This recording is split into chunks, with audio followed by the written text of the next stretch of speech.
Penyambungan rumah kos rendah haram, SPRM tidak terima aduan rasuah salah guna kuasa.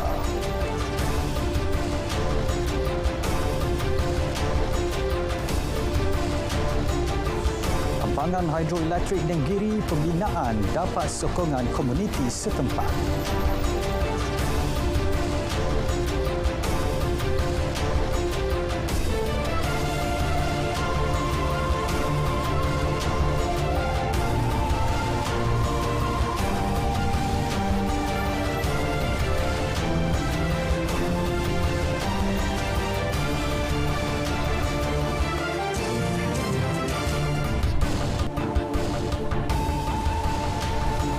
Assalamualaikum, salam keluarga Malaysia. Saya Azamudin Husin, berita wilayah edisi Selasa 14 Jun 2022. Membawakan laporan terkini dari seluruh negara. Lintas langsung dari Sarawak, Sabah dan juga JAKIM mengisi paparan pada petang ini. Terus setia sejam bersama kami.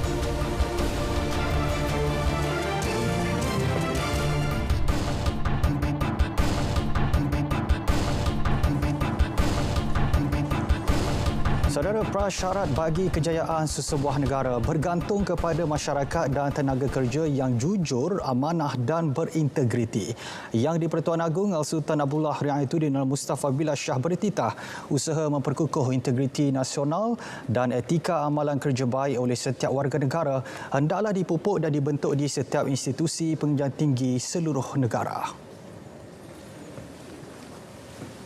Justru pada para mahasiswa pada hari ini yang bakal mewarisi tamadun negara hendaklah ditanam dan dibentuk dengan nilai jati diri yang tinggi serta karakter individu yang sentiasa jujur dan amanah. Justru mereka ingin menyeru kepada semua institusi pengajian tinggi untuk menerapkan elemen-elemen kejujuran, amanah dan integriti dalam setiap jiwa mahasiswa. Al-Sultan Abdullah bertitah sempena istiadat Convocation UiTM ke-93. Tambah Seri Paduka Baginda, arus globalisasi dan dunia tanpa sempadan bukan hanya membawa kesan kepada ekonomi, malah memberi impak sosio-budaya. Fenomena ini memberi kesan kepada sifat terpuji dan nilai moral masyarakat. Pada istiadat sama, Al-Sultan Abdullah berkenan menyempurnakan pemasyuran Tengku Permaisuri Selangor, Tengku Permaisuri Nur Ashikin sebagai Pro-Chancellor UiTM baharu. Al-Sultan Abdullah turut menyeru graduan agar sentiasa merebut peluang pekerjaan yang ada. Pada masa sama, mereka perlu berusaha ke arah kebaikan serta bersikap jujur setiap masa. Para graduan yang bakal menempuh alam pekerjaan perlu sentiasa insaf dan sedar bahawa setiap pekerjaan yang dilakukan bakal disoal kembali, sama ada di dunia maupun ketika hari pembalasan kelak. Kerana itu agama Islam dan semua agama di dunia mengutuk dan mencela amalan rasuah kerana ianya adalah sebagai sebuah bara yang boleh menghancurkan sebuah tamadun. SPRM tidak menerima sebarang aduan berhubung aktiviti rasuah dan salah guna kuasa oleh pihak berkuasa tempatan PBT berhubung penyambungan rumah kos rendah di negara ini. Ketua Pesuruhjayanya Tan Sri Azam Baki menasihati PBT untuk mengambil tindakan telus berhubung perkara berkenaan. Saya tahu ramai yang komplain tentang pembinaan-pembinaan tambahan yang tidak dibenarkan. Jadi saya nak ulaskan tentang ada rasuah atau tidak tu bukan masanya lah sekarang ni, tapi itu yang saya boleh katakan bahawa kita memang banyak kes-kes yang mana kita telah menasihati kepada local authorities supaya melihat pada isu-isu tentang pembinaan haram ni supaya diambil tindakan. Dan memang kita pun tak silap saya ada beberapa kes yang dulu pernah kita siasat yang mana pembinaan haram ni ada juga unsur-unsur rasuah. Sebelum ini, tular foto yang memaparkan rumah kos rendah membuat penyambungan tidak dibenarkan PBT.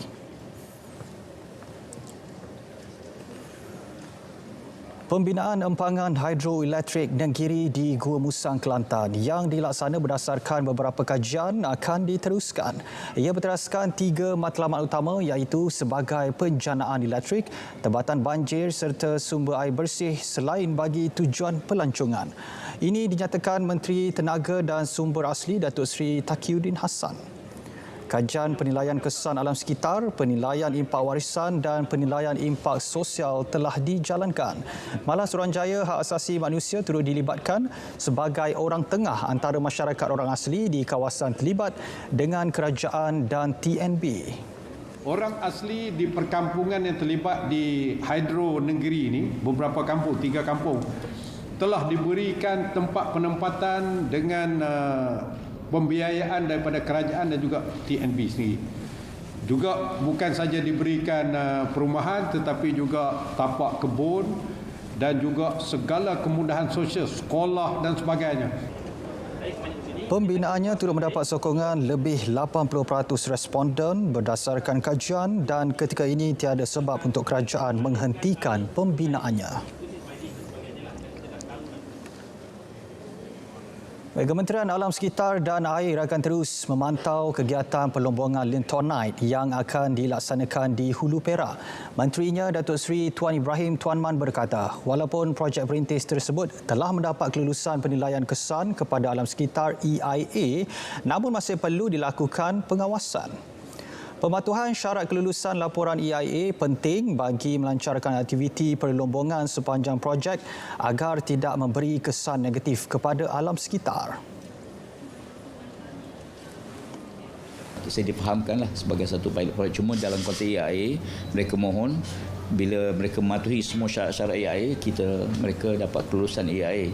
Tapi walaupun EIA lulus, selepas projek tu kita terus monitor projek-projek tersebut. Bukan lulus tu dia boleh dia mesti ada monitoring daripada agensi Jabatan Alam Sekitar, khususnya unit EIA, kemudian daripada kerajaan negeri dan sebagainya.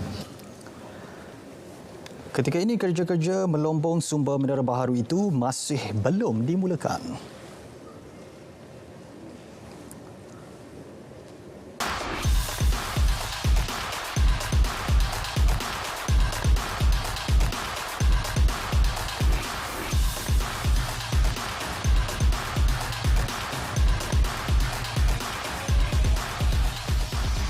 Perniagaan anda, keutamaan kami. Tunggu apa lagi? Jom iklankan produk anda di RTM hari ini.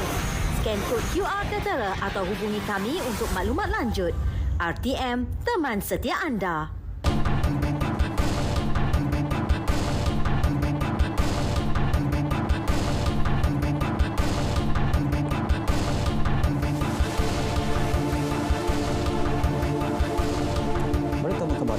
Masjid-masjid dan surau Jumaat perlu mewujudkan seksyen khas bagi golongan muda untuk memaksimumkan fungsi masjid sambil mengimarahkan tempat ibadah itu. Untuk laporan lanjut, terus saja bersama Ahnaf Bakar di Kompleks Islam Putrajaya. Ahnaf, silakan. Terima kasih Azam. Saranan diberi Menteri di Jabatan Perdana Menteri Hal Ehwal Agama Datuk Idris Ahmad bagi membolehkan pelbagai program rintis dianjurkan. Ini bagi meluaskan fungsi masjid supaya tidak hanya menjadi tempat ibadah, sebaliknya sebagai pusat perkembangan ekonomi Islam. Kita mengadakan dengan kita panggil beberapa pembentangan kertas kerja dan pengalaman-pengalaman daripada masjid-masjid yang berjaya, dan kita nak melihat bahawa masjid ini akan mewujudkan satu inovasi yang baik di kalangan pengurus-pengurus masjid dan juga pegawai masjid, dan kita tak nak masjid itu hanyalah sebagai yang kita nampak sebagai untuk semayang semata-mata, malah masjid juga adalah merupakan tempat untuk membangunkan sosial ekonomi, untuk bermasyarakat dan juga untuk di segi pusat keilmuan. Itu yang saya nak masjid-masjid di wilayah Persekutuan ini dapat diwujudkan. Alhamdulillah. Beliau terdahulu merasmikan Majlis Persidangan Pengerusi Jawatan Kuasa Kariah Masjid dan Surau Jumaat Wilayah Persekutuan di Masjid Wilayah Kuala Lumpur. Menerusinya, satu kertas cadangan tentang penubuhan tabung pembangunan serta penyelenggaraan masjid dan surau di wilayah persekutuan dibentang untuk membantu masjid atau surau menjana pendapatan. Pada majlis sama, Jawi turut menandatangani Memorandum Persefahaman MOU Masjid Hijau bersama Universiti Melaya bagi mengimplementasikan amalan lestari dan inovasi hijau masjid-masjid di wilayah persekutuan. Sejumlah RM235,000 disumbangkan kepada masyarakat orang asli Kuala Mu, Sungai Siput, Perak menerusi program Santun Mahabbah Anjuran Bahagian Dakwah Jabatan Kemajuan Islam Malaysia JAKIM. Pengarah kanan Bahagian Dakwah JAKIM, Ruslan Said berkata, lebih 7 syarikat korporat terlibat untuk sama-sama membantu dan menghayati kehidupan masyarakat orang asli di pedalaman. Dan kita telah pun berjaya untuk mengumpulkan sumbangan-sumbangan daripada syarikat-syarikat korporat bagi tujuan menjayakan program pada kali ini. Alhamdulillah, sejumlah RM235,500 yang telah kita bawa pada kali ini dan untuk kita sampaikan kepada masyarakat sama dalam bentuk barangan, keperluan dan juga dalam bentuk kewangan untuk pembaikan surau, untuk pembinaan surau dan sebagainya. Sumbangan diagihkan dari rumah ke rumah sambil menyantuni masyarakat setempat. Turut diadakan forum mini tentang indahnya Islam, melibatkan ahli panel mu'alaf dalam kalangan masyarakat orang asli. Sumbangan syarikat-syarikat korporat amat dialulukan sebagai satu khidmat sosial korporat demi manfaat golongan yang memerlukan.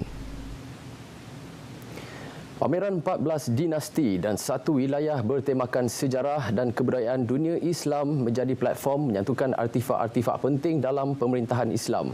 Menariknya, ia pernah dipamerkan di Tokyo National Museum, Jepun bermula Julai 2021 hingga Februari lepas untuk mendedahkan sejarah pemerintahan penting tamadun Islam kepada masyarakat di negara berkenaan.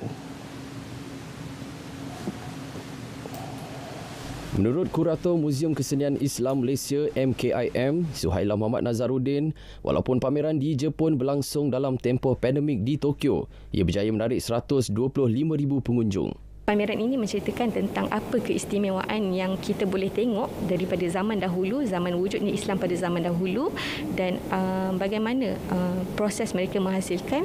Jadi saya menjemput anda semua untuk datang ke pameran ini untuk kita sama-sama mengenal pasti dan menghargai seni-seni Islam yang ada pada 14 dinasti dan satu wilayah ini, dan insya-Allah pameran ini akan menjadi sebagai tingkap ataupun sebagai pintu untuk anda mengenal pasti lagi kebanyakan artifak yang kita ada dalam muzium kita.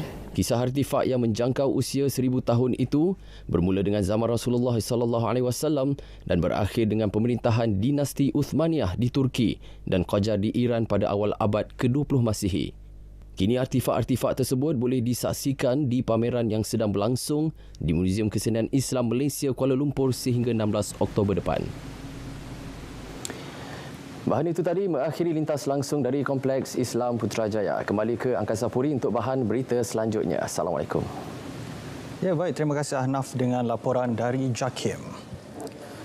Baik, saudara, seramai 362 petugas Kementerian Komunikasi dan Multimedia KEKOM menerima anugerah perkhidmatan cemerlang tahun 2021 hari ini. Mereka sebahagian daripada 654 penerima dari zon tengah yang bertugas di Putrajaya, Selangor dan juga Kuala Lumpur.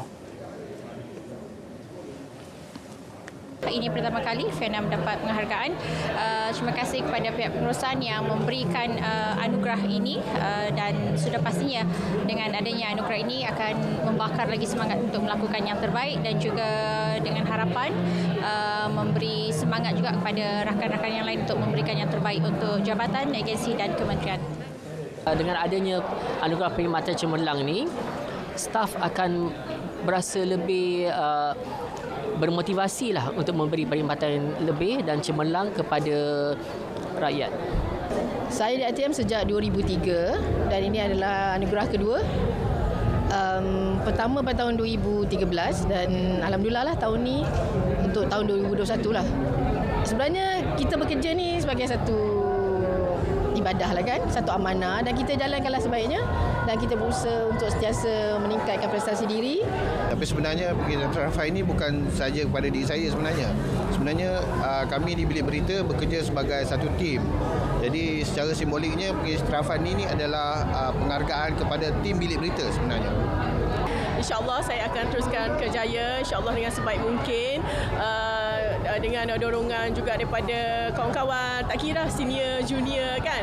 Kita jadi wartawan ni, pembelajaran kita tu tak pernah habis. Sebab setiap hari ada je benda-benda baru untuk kita belajar. Anugerah disampaikan Menteri Kekom Tan Sri Anwar Musa pada majlis yang berlangsung di Putrajaya.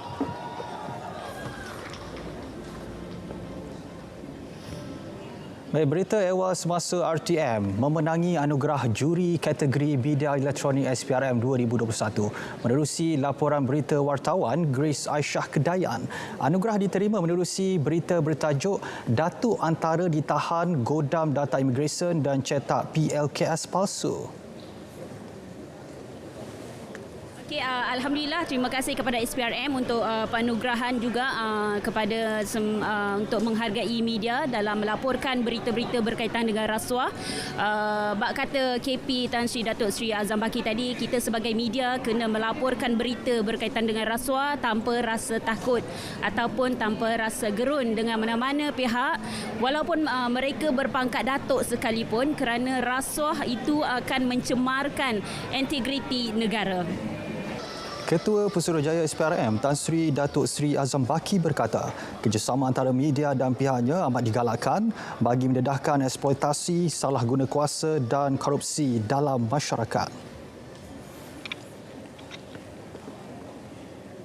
Beralih ke kelayakan Piala Asia 2023, pertemuan Harimau Malaya menentang pasukan Bangladesh malam ini merupakan aksi penting untuk melayakkan pasukan negara mara ke pusingan akhir. Kehangatannya kian terasa dengan penyokong yang telah mula membanjiri Stadium Nasional Bukit Jalil seawal 4 petang sebagai sokongan kepada skuad kendalian Kim Pan Gon. Untuk berkongsi kemeriahannya, langsung bersama Amirul Aizat di lokasi. Amirul, silakan. Baik, terima kasih. Dan untuk makluman anda, saya sudah berada di sini sekitar jam 3 petang. Apa yang dapat saya kongsikan di sini, penyokong sudah mula membanjiri sekitar stadium ini bagi terus memberikan sokongan padu kepada skuad Harimau Malaya bagi menentang pasukan Bangladesh malam ini. Untuk makluman anda juga, sehingga kini hampir 40,000 tiket telah dijual. Malam ini skuad kebangsaan seolah tidak mempunyai pilihan melainkan menang sekurangnya 3-0 ke atas pasukan Bangladesh untuk 6 mata dan sekaligus menjadi tiket untuk kejohanan akhir Piala Asia 2023. Ini menyaksikan Bangladesh yang menduduki ranking ke-188 dunia itu sudah tersingkir daripada perebutan ke Piala Asia tahun hadapan yang turut memegang kunci kepada kemarahan skuad negara ke pentas berprestij itu. Walau bagaimanapun, jurulatih skuad kebangsaan Kim Pan Gon menyatakan dalam sidang medianya semalam, skuad negara telah melakukan persiapan yang terbaik, namun mereka akan sentiasa fokus dan tidak memandang rendah terhadap pasukan Bangladesh. Baik, sekarang ini kita mahu dengarkan suara dan harapan penyokong setia skuad kebangsaan. Bang, beritahu nama. Okey, nama saya Muhammad Azurik. Jadi apa harapan abang untuk skuad kebangsaan kita pada malam ini? Okey, harapan saya sudah tentu memperolehi kemenangan yang besar, dan kita juga mengharapkan persembahan yang menarik daripada skuad negara kita dengan teknik menyerang, dan juga besar juga harapan saya untuk melihat stadium kita dipenuhi sekali lagi pada hari ini. Jadi sebagai pemain, harapan abang rasa nak saksikan beliau skorkan gol malam ini? Untuk teknik menyerang, kita menunggu kelibat Arif Aiman dan juga Faisal Halim, dan kita juga mengharapkan Darren Lock menemui sentuhan jaringannya pada malam ini. Alright, terima kasih bang. Baik. Bang, beritahu nama bang. Okey, nama saya Amris. Jadi apa harapan abang untuk pasukan kebangsaan pada malam ini bang? Untuk harapan saya malam ni nak tim Malaysia attack dengan laju lah. Dan player harapan saya Faizal Halim untuk skor pada malam ni. Jadi berapa sasaran gol malam ini bang? 3-0 malam ni. 3-0 Ya. Alright. Terima kasih banyak bang. Okay bang, boleh beri nama bang, nama penuh? Nama saya Muhammad Firdaus Abdul Rahman. Okey, jadi nyatakan sikit bang, harapan abang dan siapakah pemain yang abang rasa yang akan menyelah pada malam ini bang? Okey, harapan saya kita berharap pasukan Harimau Malaya boleh mengecap kemenangan yang besar lah pada malam ini. Sekurang-kurangnya 3-0. Jadi dengan kemenangan itu kita akan mendapat kelebihan gol di tempat sendiri. Dan harapan yang saya dapat lihat tu Ari Aiman lah. Saya harap beliau boleh skor kurang-kurang 2 gol pada malam ni. InsyaAllah. Alright. Berapa gol bang malam ni? 3-0. 3-0. Ya. Alright. Terima kasih banyak. Baik, seperti yang dimaklumkan juga, Perdana Menteri Datuk Seri Ismail Sabri juga yang akan hadir memberi sokongan kepada pasukan kebangsaan. Jadi saya kira itu saja laporan saya dari Stadium Nasional Bukit Jalil ini. Kita kembali ke studio, silakan. Ya baik, terima kasih Amirul langsung dari Stadium Nasional Bukit Jalil. Baik, dalam perkembangan sama, skuad Harimau Malaya tidak mempunyai sebarang masalah untuk berdepan pasukan Bangladesh, malah mempunyai peluang yang cerah untuk layak ke pusingan akhir kelayakan Piala Asia 2023 malam ini. Penganalisis sukan Muhammad Sadiq Mustafa menyuarakan keyakinan itu sekiranya pasukan negara mengekalkan momentum terbaik mereka seperti sebelum ini. Berdasarkan rekod perlawanan, pasukan Bangladesh juga memamerkan skuad kebangsaan mereka mempunyai beberapa kelebihan yang baik.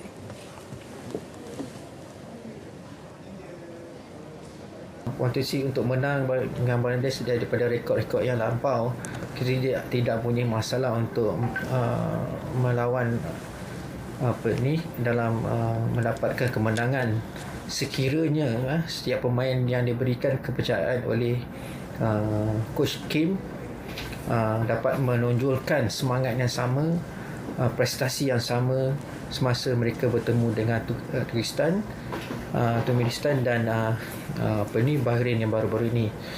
Sekiranya prestasi yang sama diperolehi dan tanpa mempersiakan peluang-peluang untuk menjarikan gol, saya rasa kita tidak akan mendapat pasukan Malaysia tidak berhadapan dengan banyak masalah untuk mengalahkan pasukan Bangladesh dengan lebih daripada 3 gol.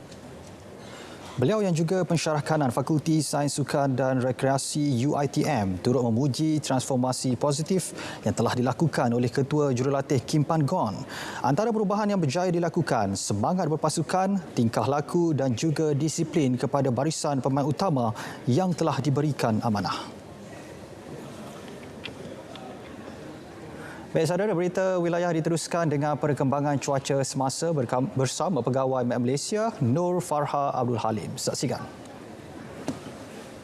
Baik, Assalamualaikum dan salam hormat kepada semua penonton. Kembali bersama Met Malaysia untuk kita ikuti perkembangan cuaca pada petang ini melalui paparan corak carta angin semasa. Corak tiupan angin pada ketika ini masih lagi menerima tiupan angin dari arah tenggara ke semenanjung Malaysia dan juga dari arah timuran ke Sabah dan Sarawak dengan kelajuan yang agak perlahan setakat ini antara 10 hingga 30 km sejam.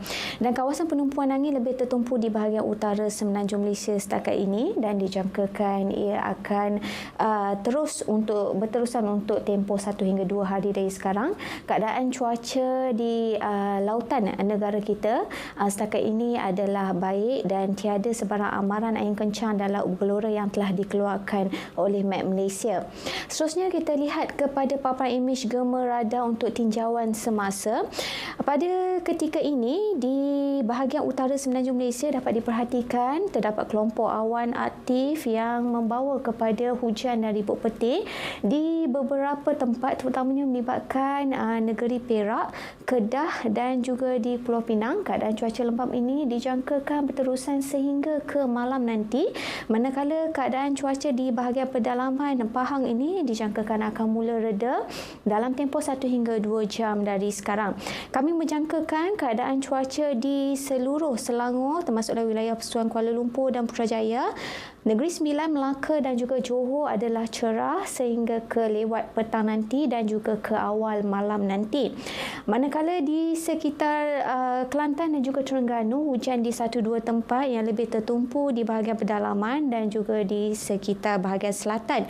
Terengganu ini masih lagi berpotensi untuk berlanjutan sehingga ke awal malam nanti dalam tempoh 2 hingga 3 jam dari sekarang.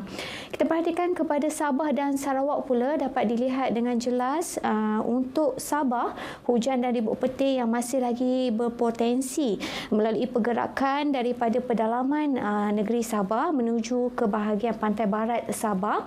Hujan memberi intensiti yang lebih tinggi di kawasan bahagian pantai barat Sabah dan dijangkakan akan berlanjutan sehingga ke lewat malam nanti. Keadaan cuaca ini akan mula keluar menuju ke bahagian perairan Sabah Barat dan juga dijangkakan akan berlanjutan sehingga ke keesokan pagi. Manakala di Sarawak pula, keadaan cuaca bagi kebanyakan tempat adalah cerah dan tiada hujan yang dicerap di hampir keseluruhan bahagian utara. Namun demikian, di bahagian Miri, Limbang dan juga pedalaman negeri Sarawak dijangkakan hujan dan ribut petir ini berpotensi untuk berlanjutan dalam tempoh 2 hingga 3 jam dari sekarang.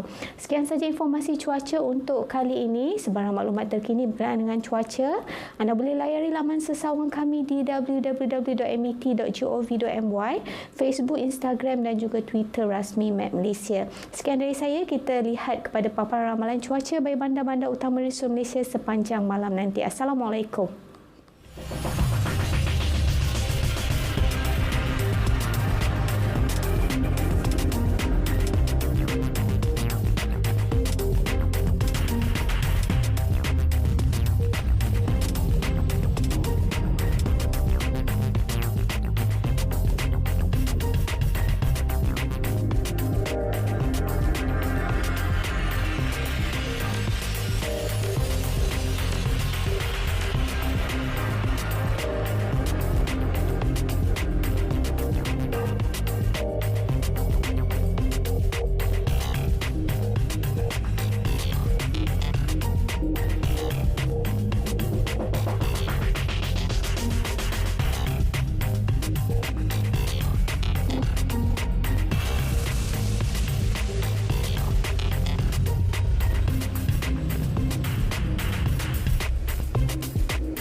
Dalam berita wilayah. Seterusnya kita ke negeri di bawah Bayu. Antara fokus 142 kumpulan pertama jemaah haji Sabah berlepas ke ibu negara. Perinciannya bersama Redwin di studio Kota Kinabalu. Redwin, silakan. Baik Azam, jemaah haji Sabah diingatkan agar sentiasa menjaga akhlak dan menjauhi anasir negatif yang boleh menjejaskan imej serta hubungan baik antara Malaysia dan Kerajaan Arab Saudi. Para jemaah turut dinasihati supaya sentiasa mengikuti panduan dan SOP yang ditetapkan bagi mengelak jangkitan COVID-19. Ingatan itu disampaikan Yang di-Pertuan Negeri Sabah Tun Dr. Johar Mahiruddin ketika meraihkan keberangkatan kumpulan pertama jemaah haji Sabah bagi musim ini di Kota Kinabalu. Hadir sama Tuan Puan Dr. Nolidah Tan Sri RM Jasni, Ketua Menteri Datuk Seri Panglima Haji Jinor dan isteri Datin Seri Julia Salak. Menurut Tun Johar, langkah itu penting bagi membolehkan mereka melaksanakan ibadah haji dengan sempurna.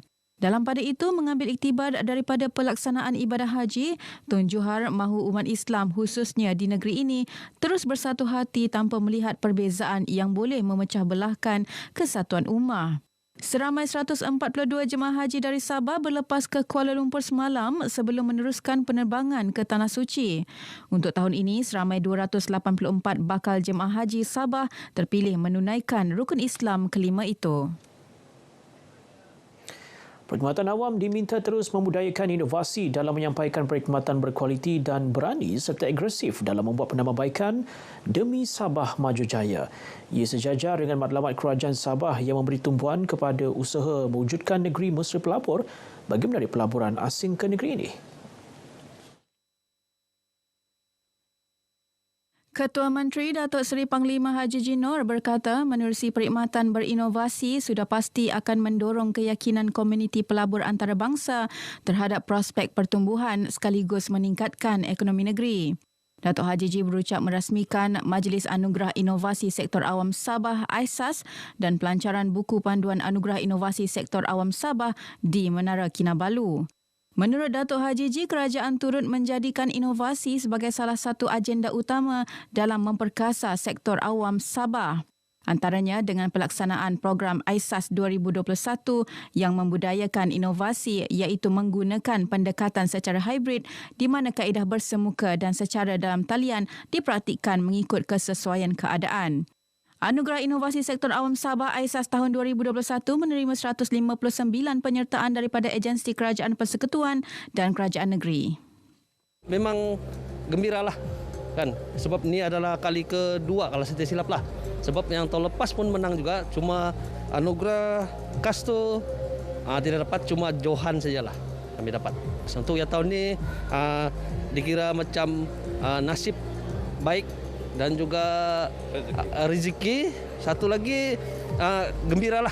Sebenarnya kami memang cukup berbanggalah untuk mewakili Jabatan Perkhidmatan Awam Negeri untuk menerima anugerah yang mana anugerah ini sebenarnya untuk melalui sistem peperiksaan secara online, iaitu bagi soalan AEC yang kami dapat anugerah inilah, dan ini merupakan salah satu daripada inovasi untuk seluruh penjawat awam menggunakan sistem peperiksaan secara online.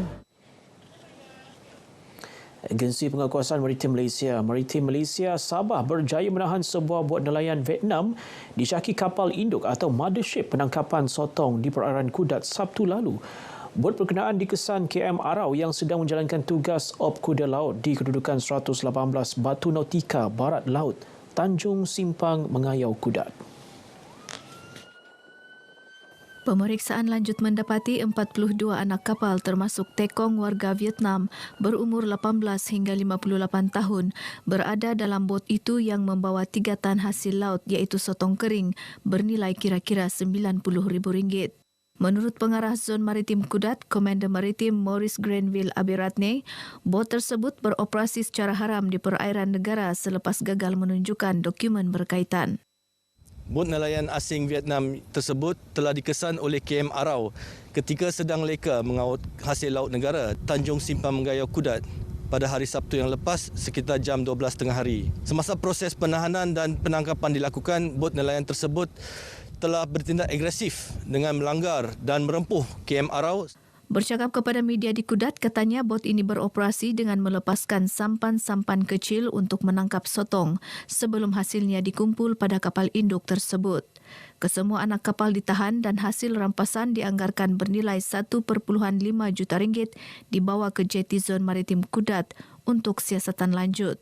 Kes disiasat di bawah Seksyen 15-1-A Akta Perikanan 1985 kerana didapati melakukan aktiviti menangkap ikan di perairan negara tanpa permit yang sah. Penduduk terjejas kebakaran di Blok 3 Kampung Titingan Tawau Ahad lalu dibenarkan membina semula rumah di tapak asal kawasan berkenaan.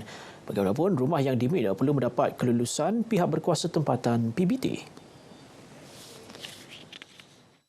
Mereka boleh membuat rumah mereka semula lah di kawasan ini, ya. Tapi bukan berstruktur kekal, ya. Dia struktur sementara, ya. Jadi saya minta supaya JPKK, ya, ketua kampung pastikan rumah yang dibina semula di sini dapat dibina mengikut apa yang kita benarkan lah, ya.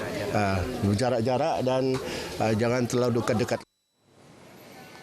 Datuk Nizam yang juga adun APAS berharap agar kerajaan memperbanyak pembinaan projek perumahan rakyat Tawau bagi memenuhi keperluan penduduk selain mampu mengurangkan perkampungan setinggan. Dalam kejadian tengah malam Ahad lalu, kebakaran memusnahkan 7 buah rumah itu terus mengorbankan 2 wanita dan menyebabkan 36 penduduk kehilangan tempat tinggal. Ekonomi negara menunjukkan pertumbuhan positif sejak negara memasuki fasa peralihan ke endemik bermula 1 Mei lepas, sekaligus memberi kelegaan kepada semua sektor termasuklah industri kreatif tempatan.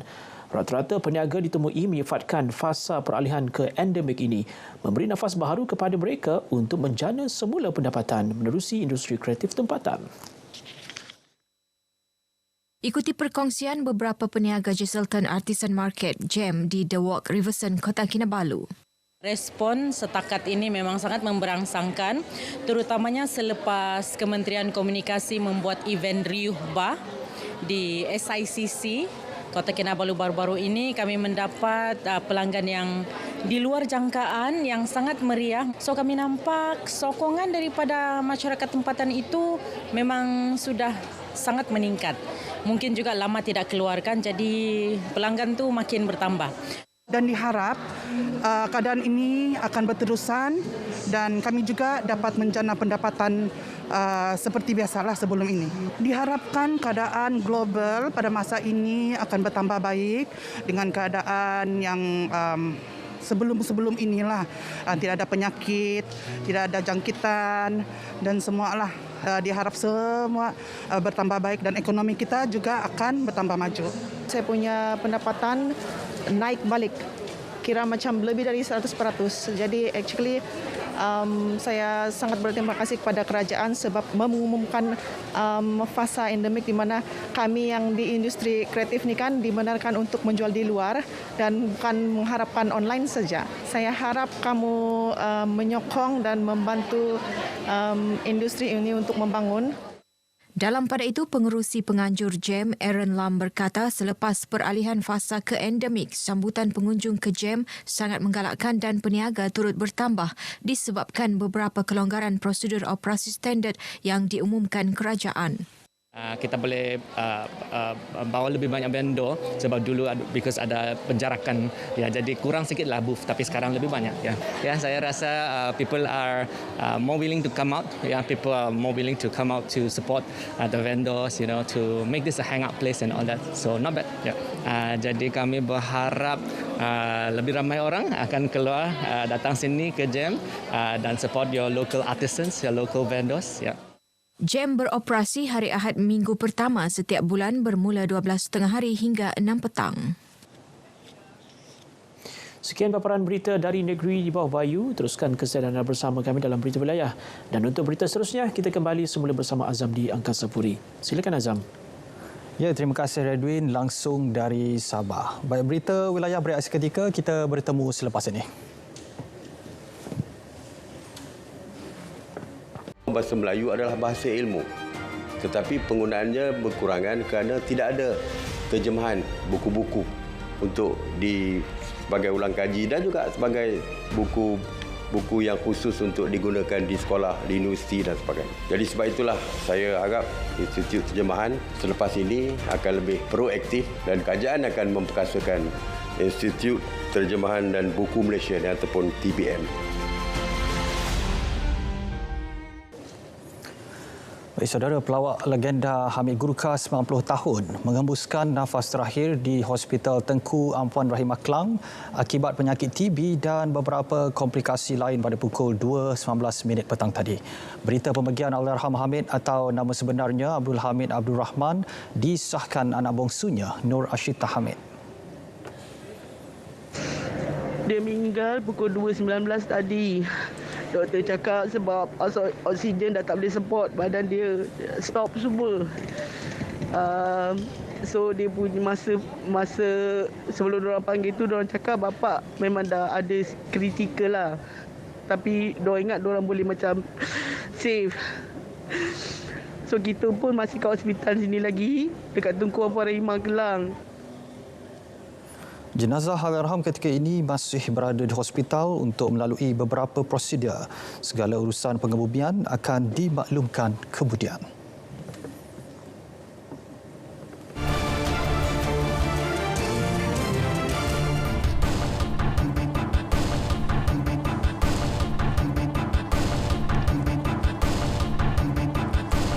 Saudara, kerajaan Johor akan mengkaji semula cuti hujung minggu negeri itu yang berbeza antara sektor kerajaan dan swasta. Menteri Besar Dato' On Hafiz Ghazi berkata, langkah ini bagi membolehkan ibu bapa dan anak-anak mendapat rehat pada hari yang sama. Perkara ini akan saya umumkan kelak setelah mendapat kaedah yang paling tuntas untuk menyelesaikan perkara ini. Terdahulu beliau menyampaikan amanat Menteri Besar Johor 2022 di Persada Johor. Ketika ini, cuti hujung minggu bagi Johor ialah Jumaat dan Sabtu.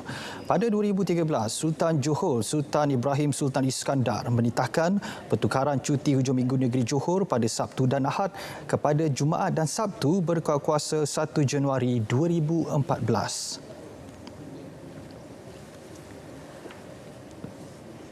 Dalam perkembangan lain, Johor setuju melaksanakan polisi tiada hadiah di semua jabatan dan agensi negeri, persekutuan dan badan berkanun negeri serta syarikat berkaitan kerajaan negeri itu. Dato' Onn Hafiz berkata polisi itu lanjutan Pelan Anti Rasuah Kerajaan Johor 2021-2025 yang dilancarkan tahun lepas. Karenah birokrasi yang dikaitkan dengan perkhidmatan awam juga perlu ditangani dan dihapuskan.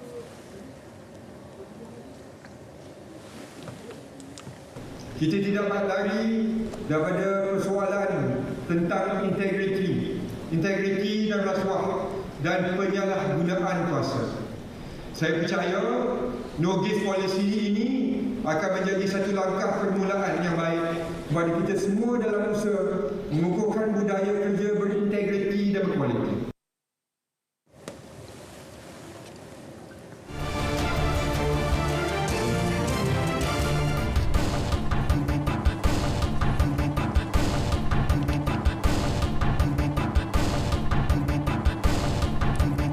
Seterusnya kita ke Bumi Kenyalang. Fokus hari ini berkaitan usaha dan kelebihan Sarawak dalam menarik pelabur ke negeri itu. Untuk perinciannya, kita bersama Buma Win di sana. Buma, silakan.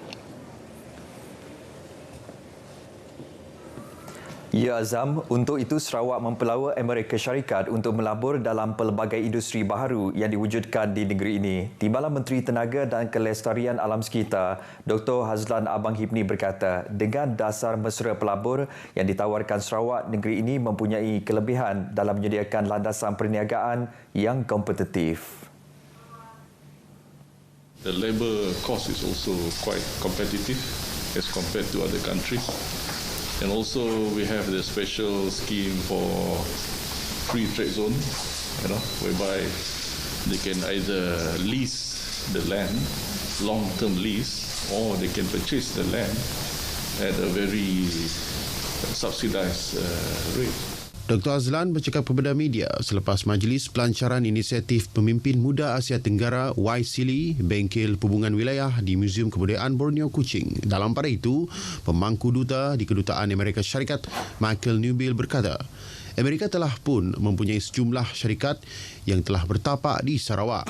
Dedahnya, buat masa ini, pihaknya sedang bekerjasama dengan syarikat-syarikat di Amerika yang berminat dalam meneroka neraka hijau dan teknologi hijau di Sarawak.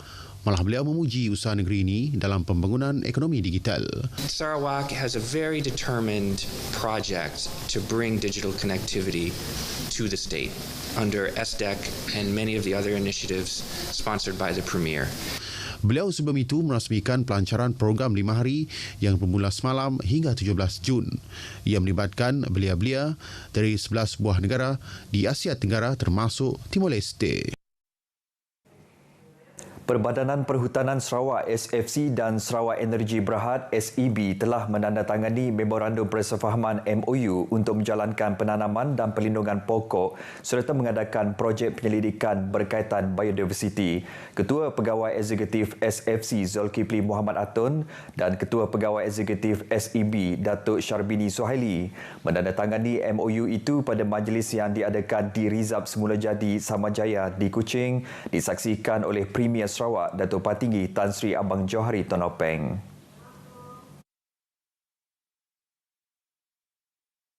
Abang Johari berkata, kerjasama antara dua entiti korporat itu penting dalam misi negeri untuk mencapai matlamat pembangunan mampan pertubuhan bangsa-bangsa bersatu. Ujarnya, kerjasama antara kedua-dua agensi ini bukan hanya memberi manfaat kepada Sarawak dan Malaysia, tetapi juga akan menyumbang kepada usaha tindakan iklim global dalam membantu melindungi alam sekitar untuk generasi akan datang. Beliau berkata kerajaan Sarawak komited untuk menanam 35 juta pokok bagi menyokong program penghijauan Malaysia yang menyasarkan untuk menanam 100 juta pokok menjelang 2025.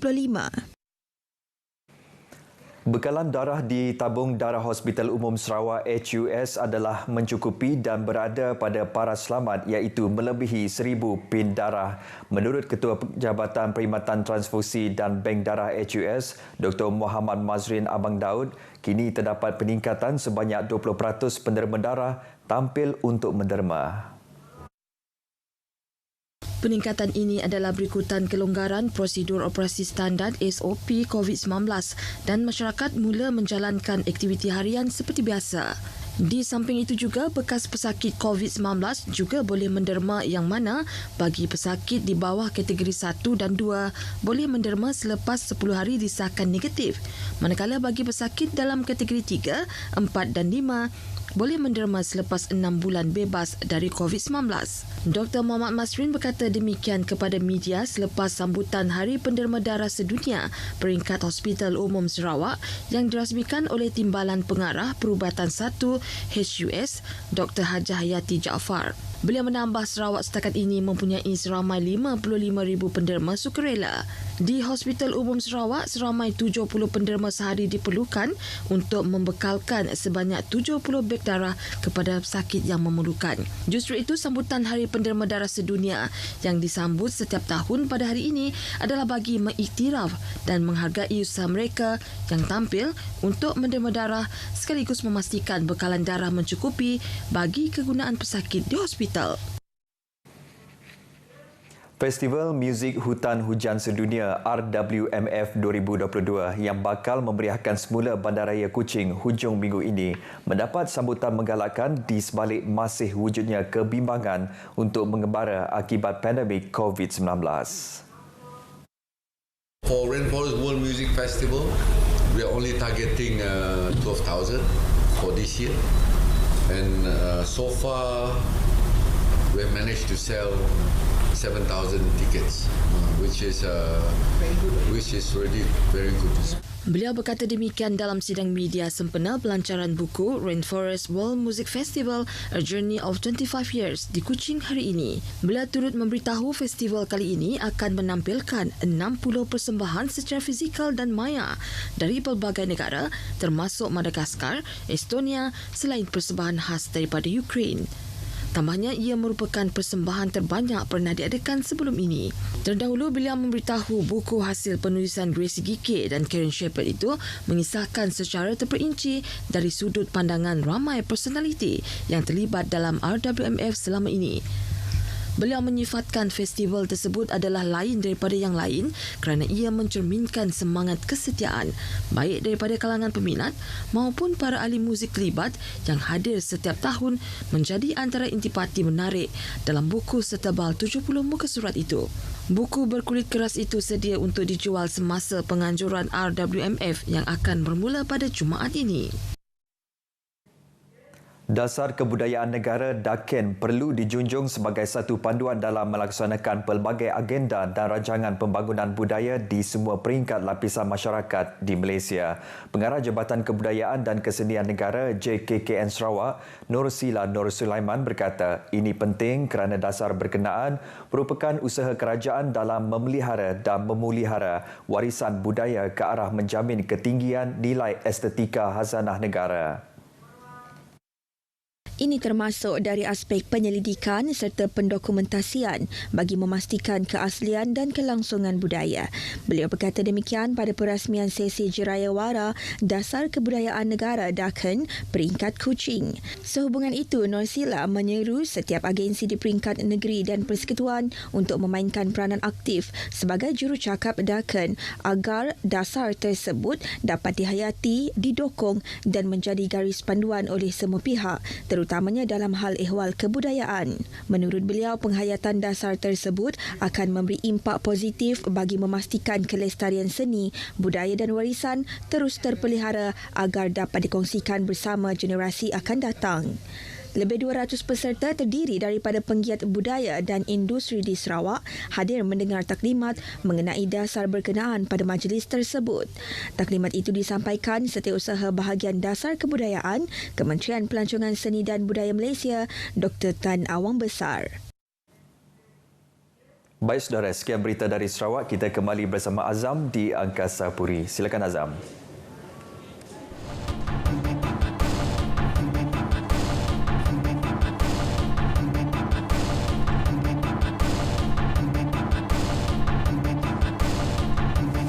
Polis Perak sentiasa bersiap sedia untuk menghadapi pilihan raya umum ke-15. Ketua Polis Perak Datuk Mio Farid Al-Atrash Wahid berkata, antara persediaan yang dilakukan termasuk latihan dalam perkhidmatan kepada pegawai dan anggota terlibat. Kita akan kaji. Kita baru-baru ini kita telah mengadakan pertemuan ringkas dengan pihak Suruhanjaya Pilihan Raya. So kita akan rangka, kita jangkakan jumlah anggota yang kita akan gunakan untuk PRU akan datang ini meningkat. Sebab kita sebenarnya maklum mereka-mereka yang berusia 18 tahun ke atas telah dibenarkan untuk mengambil bahagian atau mengundi dalam PRU akan datang. So kita pihak polis pun kita kena bersiap sedia. Beliau menyatakannya selepas perhimpunan bulanan di Ibu Pejabat Polis Kontingen Perak. Kementerian Perdagangan Dalam Negeri dan Hal Ehwal Pengguna KPDNHP Cawangan Manjung menahan 2 lelaki disyaki terlibat aktiviti penyelewengan diesel di Pantai Remis. Serentak itu 23,200 liter diesel, sebuah lori tangki termasuk 3 tangki, 2 nozzle dan pam minyak diesel dengan nilai keseluruhan RM202,000 turut disita. Pengarah KPDNHP Perak Saifulizan Kamaruzaman berkata, penahanan dibuat susulan aduan dan risikan terhadap aktiviti pembelian barang kawalan diesel bersubsidi menggunakan lori tangki sama secara berulang. Menerusi siasatan, sebuah lori tangki dipandu lelaki berusia 20 tahun dikesan berulang kali mengunjungi stesen minyak sama untuk membeli diesel. Lori terbabit didapati membuat pengisian sebanyak 3 kali dalam tempoh 1 hingga 2 jam di premis sama. Pemilik premis berusia 53 tahun turut ditahan bagi membantu siasatan. Semakan mendapati kedua-dua suspek mempunyai rekod kesalahan lampau dengan KPDN HEP. Baik, lebih 30% peniaga di Perlis telah menggunakan transaksi tanpa tunai sekaligus menyokong program aspirasi Pelan Digital Perlis 2021-2025. Ini merangsang jualan dan pendapatan peniaga selain mengembangkan serta melestarikan perniagaan. Bukan saja di mall, bukan saja di tempat-tempat perniagaan yang besar, tapi kita promosikan kepada seluruh tempat perniagaan termasuk di pasar-pasar malam, pasar Ramadan dan juga mungkin apabila musim-musim perayaan. Kita galakkan supaya kesemua peniaga, tak kira kecil yang besar, menggunakan sistem yang kita laksanakan ini. Azizan berkata demikian selepas melancarkan program padang besar Go Cashless. Baik, 20 set bubu naga dirampas Agensi Penguatkuasaan Maritim Malaysia Zon Maritim Kuala Kedah dalam pemantauan Ob Aman sekitar 0.7 batu nautika perairan Kuala Terbengau, Yan Kedah. Pengarah Zon Maritim Kuala Kedah, Komander Maritim Nur Azrianti Ishak berkata, kesemua bubu naga yang dirampas dianggar bernilai RM2,400. Operasi pemantauan penggunaan bubu naga dilaksanakan secara berkala. Penggunaan bubu naga telah mengancam dan boleh merosakkan ekosistem marin serta menjejaskan sumber pendapatan nelayan tradisional atau pesisir pantai.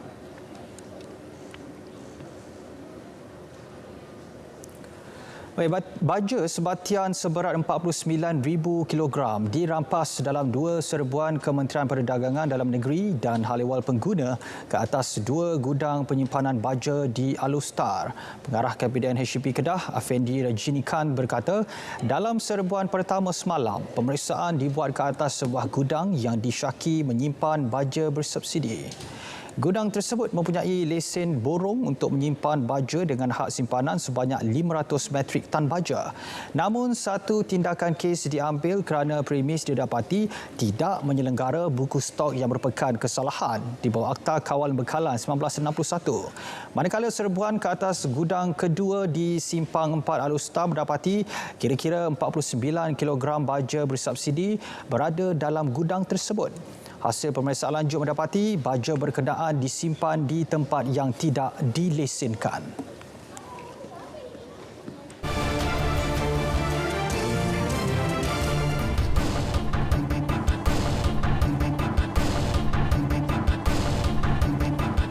Baik, susulan kenaikan harga ayam secara mendadak di pasaran. Pemantauan berterusan di setiap peringkat akan diperkiat.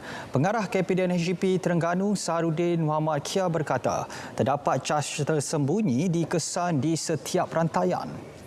Penambahan caj tersebut secara tidak langsung menjejaskan di semua peringkat termasuk peladang, pemborong dan peruncit.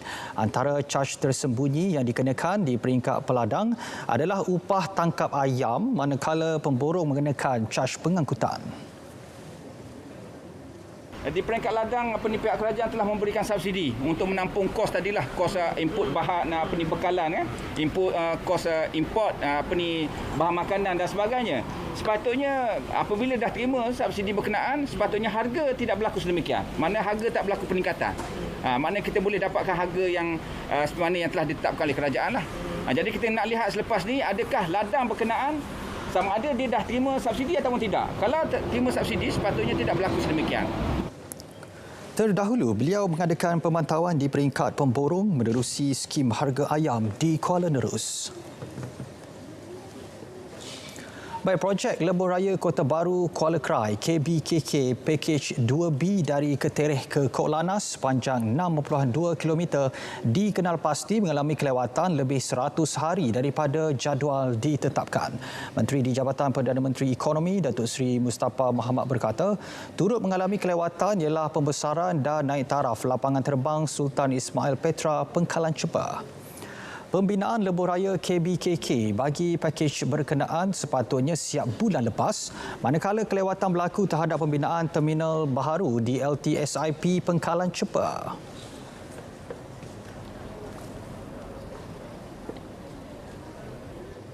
Masalah kenaikan harga barang binaan di mana ada kontraktor yang sudah berjumpa JKR menyatakan mereka tak mampu lagi untuk menjalankan projek. Yang kedua, masalah utama ialah masalah kerja, masalah tenaga kerja. Yang ketiga, prestasi kontraktor yang tidak memuaskan. 3 sebab utama.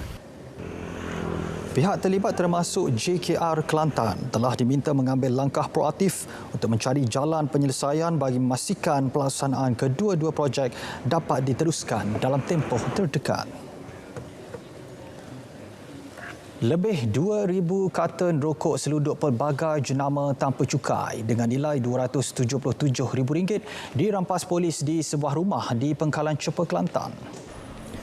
Turut ditahan seorang lelaki lingkungan umur 30-an yang mengaku aktif menyeludup sejak Mac lalu. Dipercayai rokok terbabit untuk pasaran tempatan.